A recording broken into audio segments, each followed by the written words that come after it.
The views and opinions expressed on any program are those of the producers and/or the persons appearing on the program, and do not necessarily reflect the views and opinions of FRC Media, Bristol Community College, or the City of Fall River.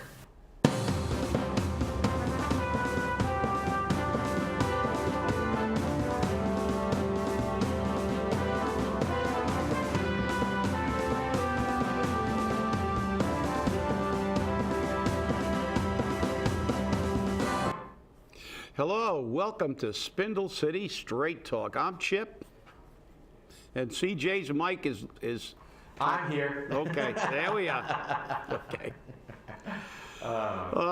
Well, we've had a horrific last 10 or 12 days. I think they said historically this is the greatest amount of snowfall we've ever had in a 10-day period since it's been recorded. So I guess everybody is managing finally to get out and about, and we're here and we're ready to go. And I guess last night's we can begin by going right to last night's council meeting. There was a little fireworks down there, CJ. Is that a lot of fireworks, Chip. A lot of fireworks, and I found it very interesting to say the least.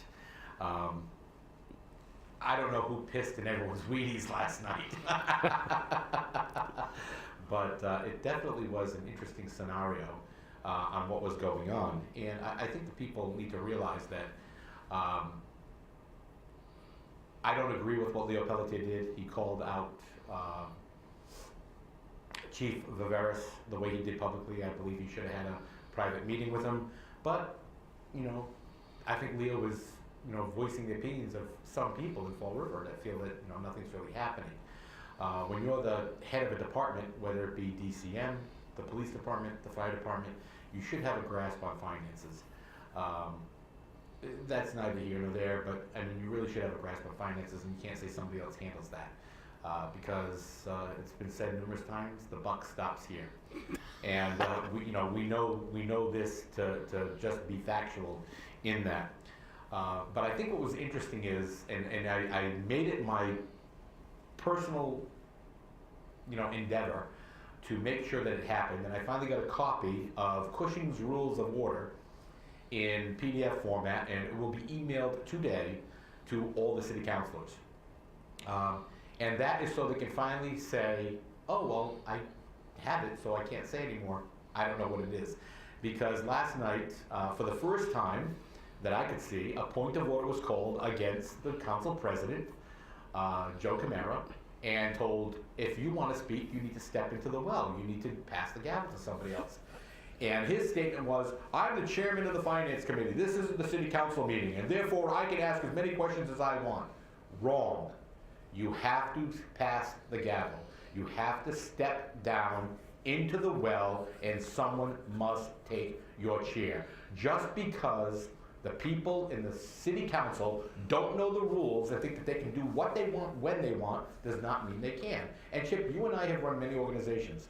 We're not parliamentarians by any sense of the word, but I think we're a little more along the lines of parliamentary procedure than the group known as the city council.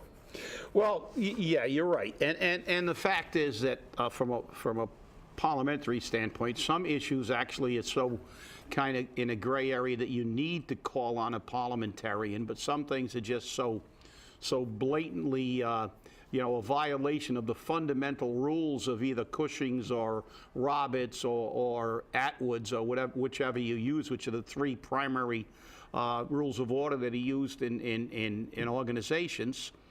Probably Roberts the most now, but Atwood's at one time was very, very prevalent throughout all the labor unions and organizations that didn't want some of the really strict protocols and it allowed them a little bit more latitude. But the fact is, when Joe Camara said he was the chairman of the finance committee, and speaking as such, why wasn't he down in the well at the table with the committee? The fact is that, these people don't, if it's a committee meeting and they're at the table, if he wanted to be the chairman of the finance committee, he should have been sitting at the head of the table in the well, as far as I'm concerned. Maybe we're going to need a parliamentarian to determine if I'm correct or not. But the fact is, when you stand at the president of the city council's podium you are the president of the city council, or at least giving that perception. If when I ran a meeting, if I sat at the table of the chair officers in the president's seat, and I spoke, I couldn't say, well, I'm speaking because I'm also ex officio chairman of whatever committee's reporting.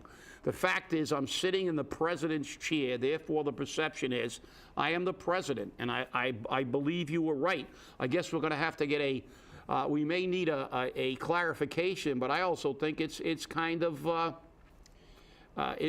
not giving the people in that committee their proper due. I mean, you sit with them. You're part of that committee. Sit with the committee. Sit at the head of the table if you're the chairman, but don't stand at the podium above them like, Moses waiting for the Red Sea to part. So on that issue, I think but there's just so many issues at the city council for gross, ignorance as far as parliamentary procedure. I mean, let's face it, even the person with the most rudimentary understanding of parliamentary procedure knows that a motion to table is non-debatable. I don't think I've ever seen a motion to table in front of the city council that wasn't debated, sometimes for hours. So, I mean, it's a little, I don't know where we're going to begin to educate them, but I don't really believe that it's going to be, I think it's going to be a very long time before we actually see a meeting run in accordance with any rules of parliamentary procedure. Well, I firmly believe you're right there. The thing that really, I think, scares me most of all is a finance committee meeting, which starts at 6 o'clock,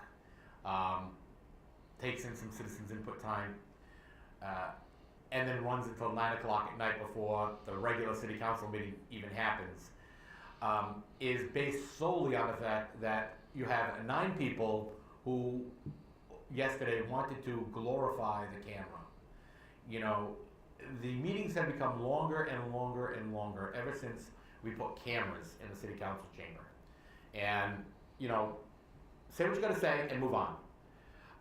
But that doesn't seem to happen, because once seat 1 says it, seat 3 has to say it, seat 2 has to say it, seat 8 has to say, everyone has to make a comment about it. And they're all the exact same words.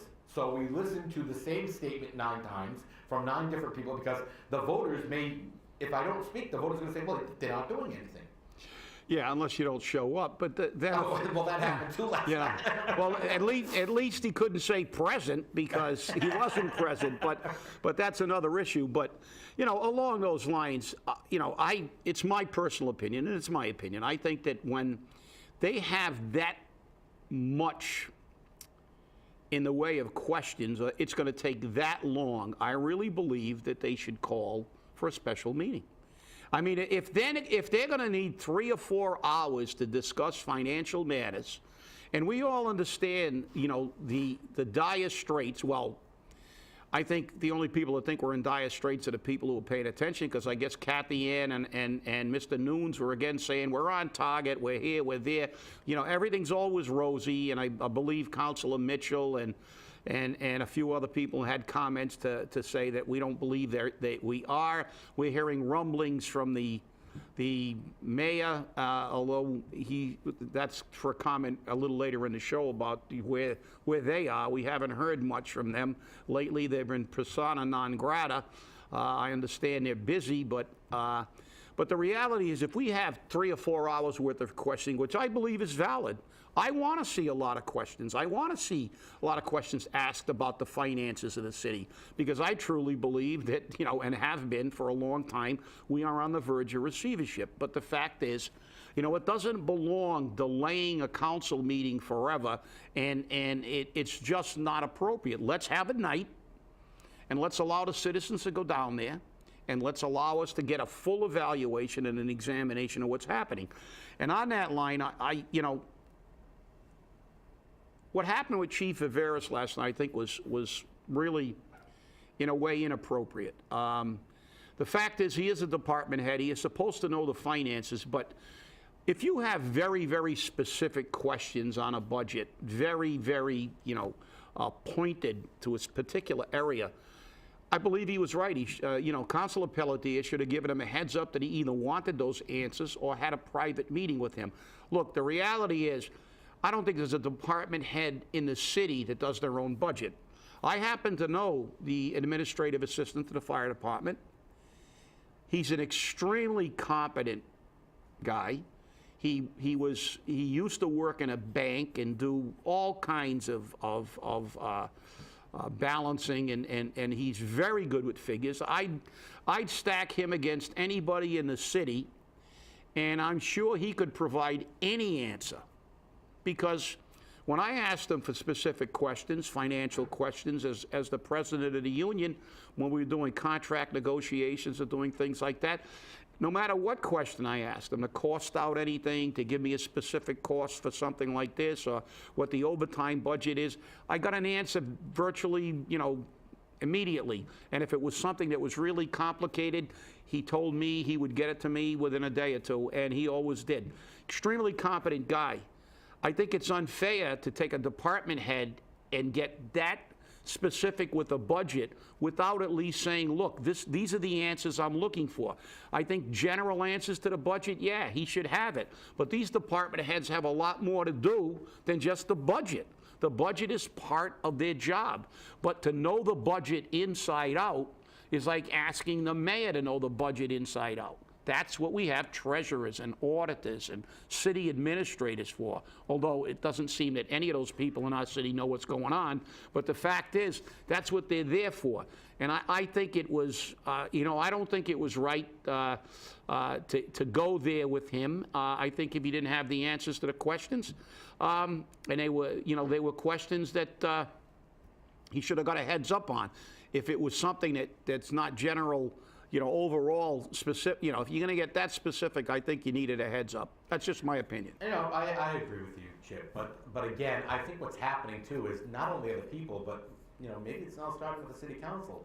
They're tired of hearing from department heads and especially from Mr. Nunes.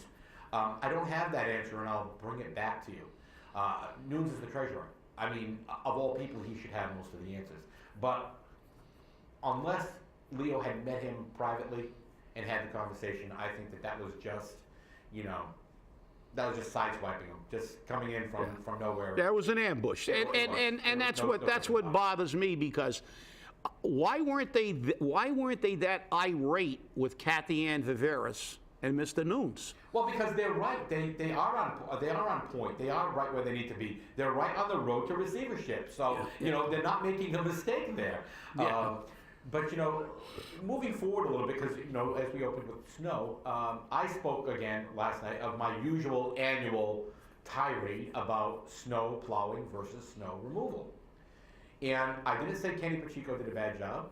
I didn't say he did a good job. I offered a solution. I am offering the solution which has been in existence for decades. The Midwest, more specifically Minneapolis area, upstate New York, Canada, they all do snow removal, not snow plowing. Snow plowing is inefficient. It is costly. And it does nothing but move the crap everywhere in everyone's way and causes more safety issues. Snow removal is an easy method to use. We do it downtown all the time. Every snowstorm, if you go downtown in front of the courthouse, it's clear. And as I said, I'm a taxpayer. I own property, I pay taxes.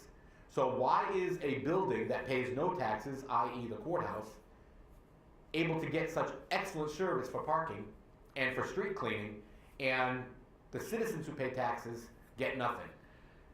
All you have to do, the parking ban goes into effect. Towards the end of the snowstorm, you send the snow removal equipment out. They in turn, it's like huge snow blowers. They blow the snow into a large dump truck, which then hauls the snow to a park and dumps the snow in the park. The park's not for use in the winter, we know this. So it's not bothering anybody. You do one side one day, and after the 24 hours, you do the other side. Now you've got a perfectly clear street.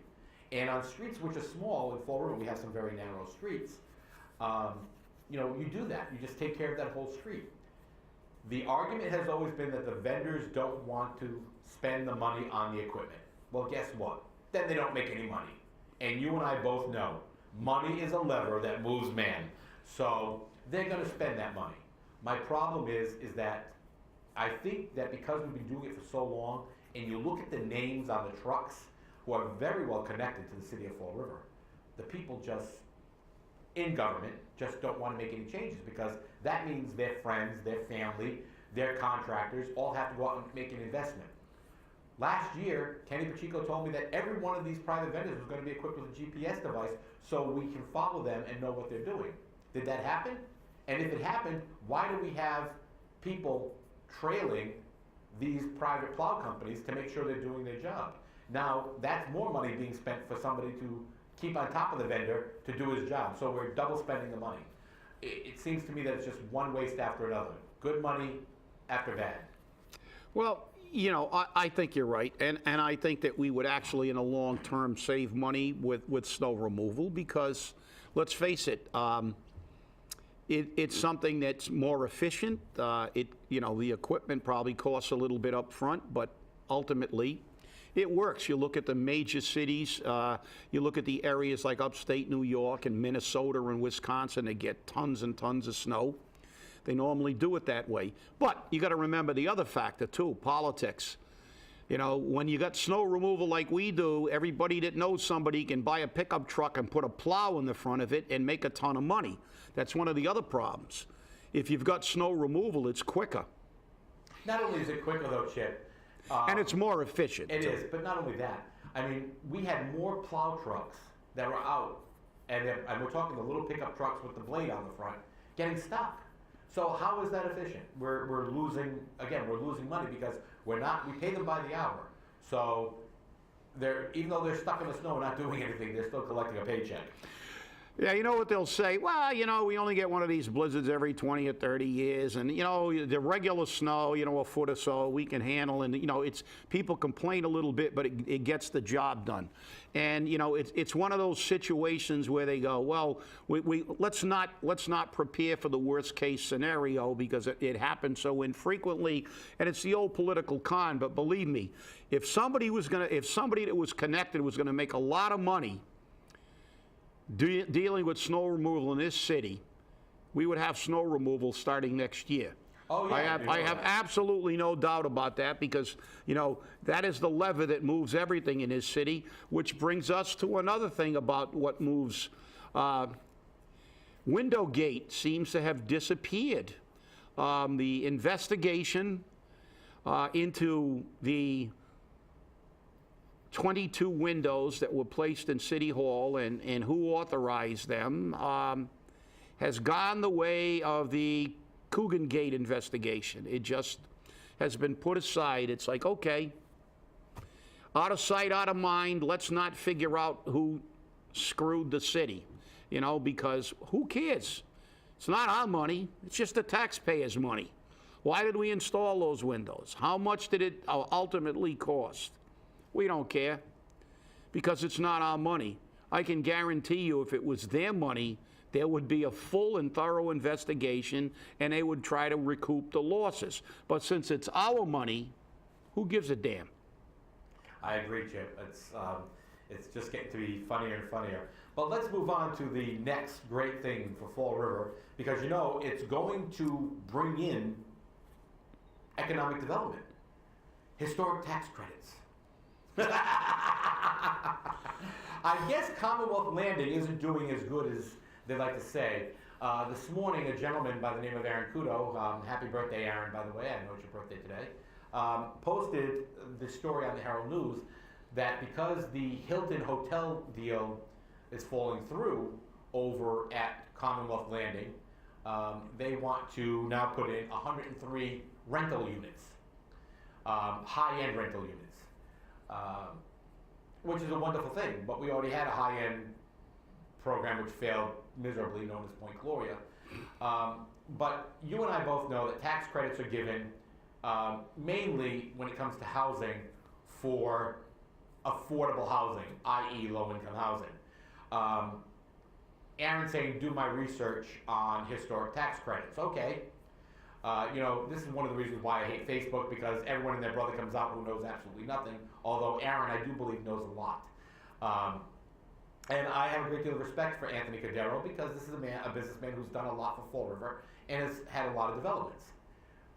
But what's historic about this building? It's a mill. Okay, what is it with mills in Fall River and everyone wanting to preserve them?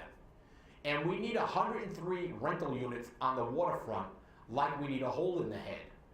We need a hotel on the waterfront, which, by the way, in the Herald News article, clearly stated that a hotel on the waterfront is a doable project.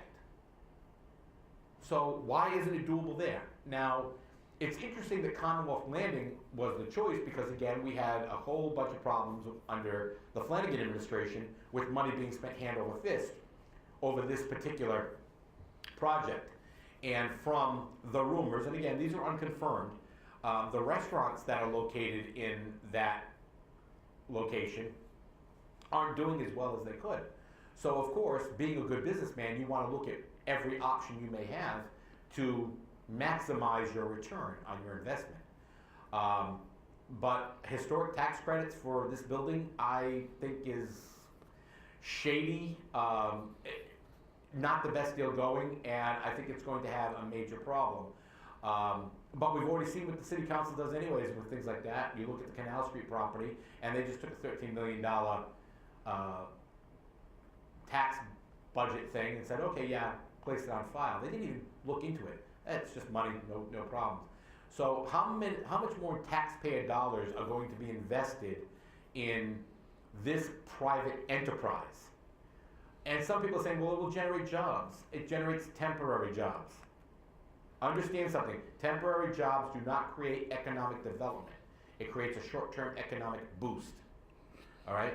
Being a naysayer or is not what people are. People are stating facts. The problem is that the majority of people who turn around and say you're a naysayer or say that you're nothing but an online troll, I follow all the situations online, whether it be Facebook, whether it be YouTube, whether it be the Herald News and other newspaper organizations. I find out what's going on and I get the information I have. And I don't have to do a lot of research because I already know the situation, as do you, Chip. But, you know, it gets to be very interesting when you hear these statements from people who actually don't have an idea at all.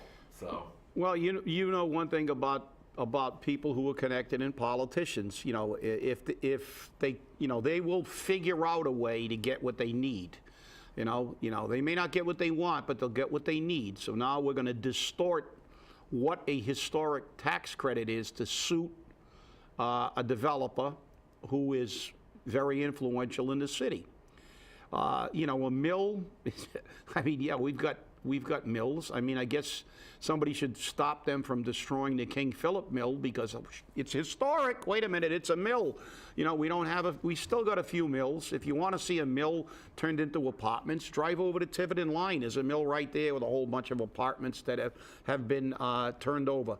High-end apartments, come on. Look, you know, if the only lamp that lights your way is the lamp of experience. We've already done the Point Gloria deal. How many times do we have to tell these people that the waterfront is you need to deal with commercial things like container shipping? Fall River is never going to have the waterfront that all these people delude themselves we're going to have. We're 20 minutes from one of the greatest waterfronts on the East Coast, Newport, Rhode Island. We're a half an hour from Cape Cod. Get a grip on reality, will you please?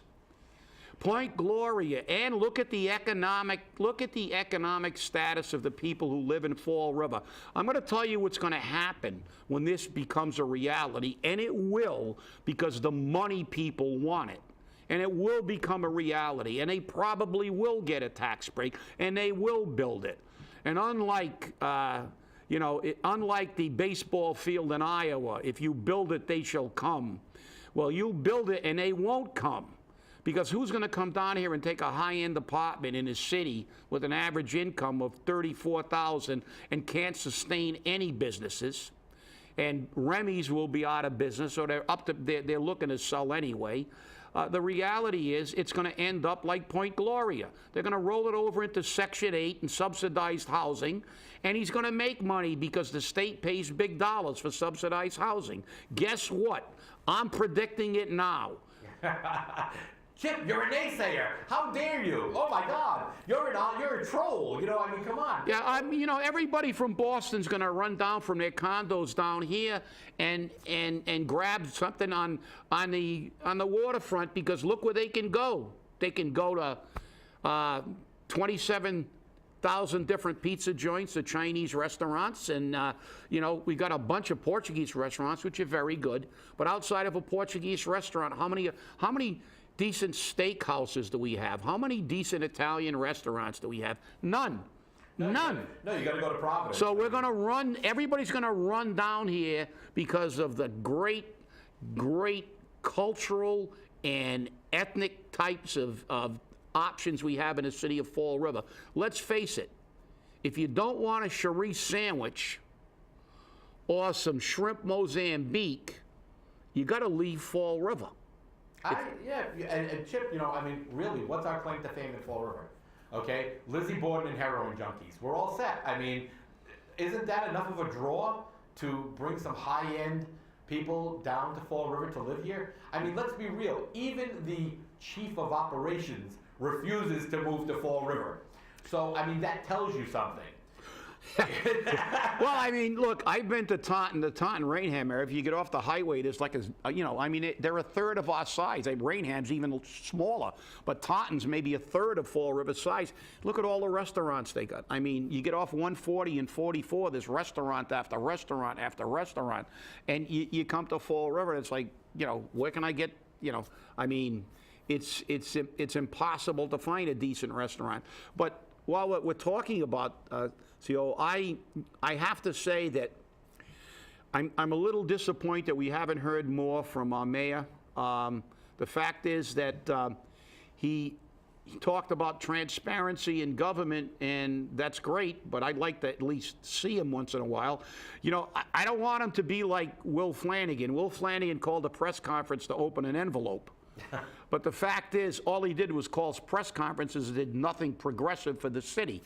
But I mean, I think that, you know, I understand he's very busy. I understand that you know, we've had a very, very difficult time with the snow and things, and I know they're looking at things, but I think an update would have been nice. I think maybe at least somebody, either he or somebody from his quote-unquote transition team, should be giving, you know, not only the city council, but the people of Fall River some kind of idea of how we're doing.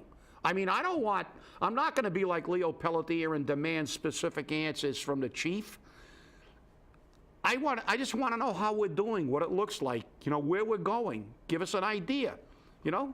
I mean, that's all I'm asking. Well, the neighborhood associations aren't happy at all, especially Helen Rigo. She's been screaming about this for days now, that the mayor doesn't return phone calls. He's unavailable when they go to the office. The special assistant to the mayor keeps saying that he's going to return a phone call. Helen Rigo's not the only one. I spoke with Carlos Caesar yesterday and several others, and it just seems to be on and on and on and on.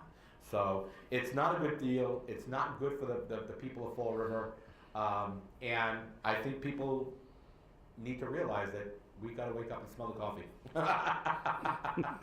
Well, that's come to the end of our show, and it never seems to be enough time.